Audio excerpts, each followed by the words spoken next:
Hi everyone, I'm Jorisar with the battle report from the Group B winners match of the Apex Season 2 playoffs. Here we have Meta Athena taking on Kongdoo Panthera. Both teams went 3-0 during their initial group stages and will now meet to decide which one of them goes straight through to the semi-final. Let's find out. We opened up on Village for our first map, where Meta Athena dominated the point. After gaining control first, they defended for the full duration against the offensive pushes of Kongdoo Panthera. Sayaplayer on Tracer was a constant thorn in the backsides of the Kongdoo support players, who had no answer for the slippery slipstream fragger. The second round was much more competitive, with control passing between the two contenders all the way to the finish line.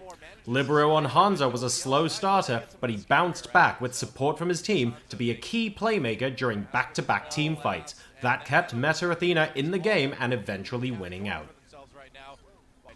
Meta Athena started Numbani on offense, but were unable to overcome the mobile anti-dive composition that Kongdoo Panthera had reinforced with.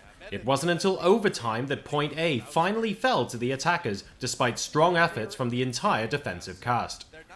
Once the cart got moving, Meta Athena had no time to waste on losing teamfights. Unfortunately for them, Kongdoo Panthera didn't feel like cooperating and mounted a smothering defense on the last dogleg of the map, shutting down Sayaplayer's Tracer and denying a big earth shatter from Changsik, thanks to Luffy's Sleep Dart and Evermore's Whole Hog.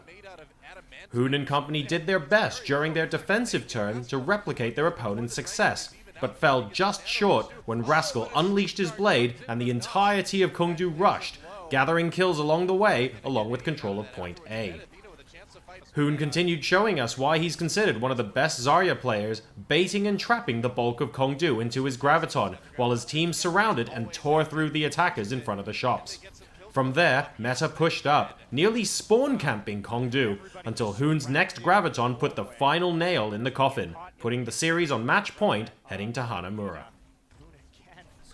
Meta Athena continued breaking the common trend, and showed viewers yet another unique strategy in the opening moments of Hanamura. Libero's Flying Sombra dropped down into the midst of the defenders, hacking Zarya while Reinhardt was bubbled, triggering chaos and panicking a defense that couldn't recover from the overwhelming aggression that had broken their front line. The aggression continued with a transition onto Point B that Kongdoo narrowly survived at first, only to have the offense charge straight back in, with another Hoon graviton catching them grouped up and left vulnerable to the entirety of the offensive firepower. Too much damage left the point emptied, ripe for the second successful capture for Meta Athena. Facing a full sweep, Kongdoo Panthera looked to turn the scoreline around and had a great showing during their Point A capture. Wakawaka's Fara rained damage on the retreating defense while his team completed the control progress, giving themselves over 6 minutes in the bank to capture Point B. Unable to transition aggressively onto the second point, Kongdoo had their momentum stifled at the hands of none other than Hoon, with yet another critical graviton that yielded huge results for the defense to burn time and stabilize. Their misfortune came to a peak and their hopes were demolished in the final moments at the hands of Changsik and his Earth Shatter. Adding insult to injury, the Reinhardt star charged through Rascal's offensive blizzard, claiming a pin and knocking a nano-boosted Wakawaka off the cliff with him. With only Point A captured, the effort proved insufficient to tie the round, and Meta Athena walk away with the full sweep of the series, 3-0. An amazing performance by Meta Athena nets them the clean sweep against one of the best teams in the world. I can't wait to see how they get on in the semi-finals. To watch the next video, click here, and to subscribe to the channel, click here. Thanks for your comments and your likes on the video in the meantime, and don't forget to share. I'll see you for the next match.